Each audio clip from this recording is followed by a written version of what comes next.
শেখ হাসিনা, আপনার লজ্জা নাই? আমরা লজ্জা রাস্তায় বের হতে পারি না, লজ্জায় মাথা নত হয়ে গেছে। এরকম বিড়ালের মতো বাঁচতে চাই না, শিয়ালের মতো বাঁচতে চাই না, বাঘের মতো একদিন বাঁচবো, কার পায়ের নিচে মাথা নত করবো না। বিএসএফ আজকে আমার র্যাবকে প্রহিত করবে, তাদেরকে মারবে, সহ্য করা যায় না।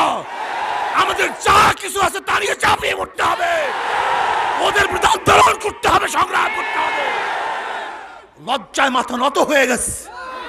আজকে র্যাবের পোশাক পরিহিত অবস্থায় বিএসএফ তাদেরকে মারবে, ওই ছবি দেখার পরে থেকে আমার ঘুম আসে না।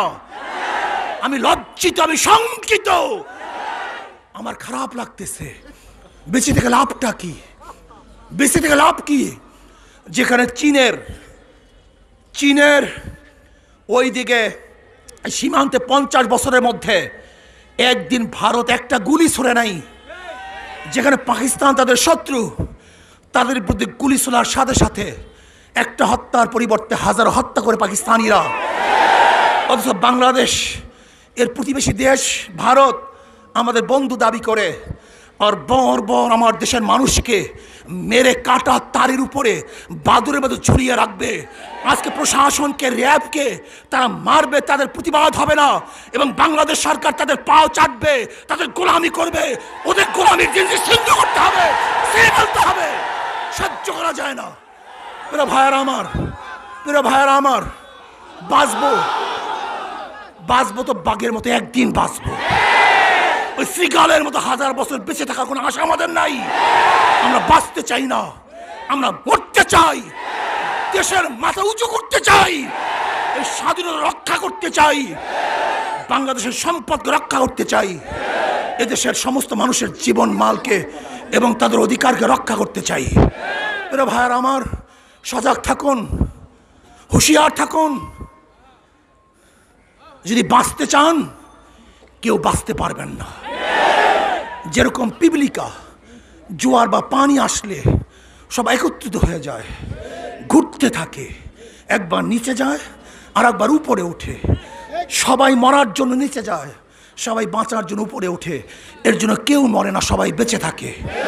আজকে আমরা যদি সবাই দলা হয়ে যায় মরার জন্য, একজন মরবো না, আর বাঁচার জন্য বিচ্ছিন্ন থাকি, একজনও বাঁচতে পারবো না।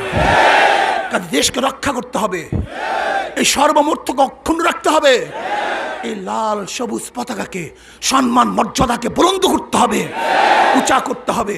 আজকে মুসলমানদের বিরুদ্ধে যে ষড়যন্ত্র চলতেছে, এই সমস্ত ষড়যন্ত্রকে রুখে দিতে হবে। আমাদের দেশের কোনো হিন্দু যারা নাস্তিক হয়, আসলে অরিজিনালি তারা নাস্তিক হয় না, তারা নাস্তিক সাজে, বরং আমাদের নাস্তিক সেজে মুসলমানদেরকে নাস্তিক বানাবার অপকৌশলে তারা লিপ্ত হয়েছে। কাজে এদের ষড়যন্ত্র থেকে আমাদের সবাইকে সতর্ক থাকতে হবে।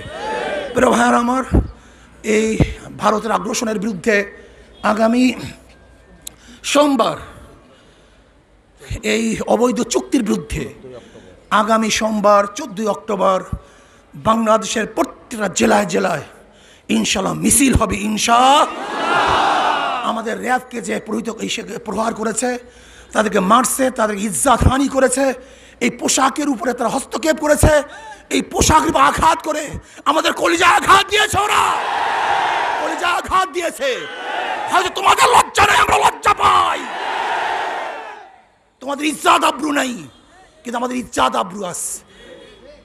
এই পোশাককে রক্ষা করার জন্য, এই পোশাকের সম্মান দিতে গিয়ে কত মানুষ শহীদ হয়েছে, আর আজকে সেই পোশাক ভ্রন্তিত হবে, লাঞ্ছিত হবে, মানিত হবে, এটা সহ্য করা যায় না। কাজে আগামী 14 তারিখ প্রত্যেকটা জেলায় জেলায় ইনশাল্লাহ মিছিল হবে, এবং অচিরেই ইনশাল্লাহ আমরা আরও আন্দোলন ঘোষণা করব, এবং আবরার হত্যার প্রতিবাদে এবং তার জন্য বাংলাদেশের প্রত্যেকটা হেফজখানাকে বলবো, তারা যেন তার রুহের মাগফিরাতের জন্য, মসজিদ মাদ্রাসায় তারা যেন তাদের রুহের মাগফিরাতের জন্য কোরআন খতম করে।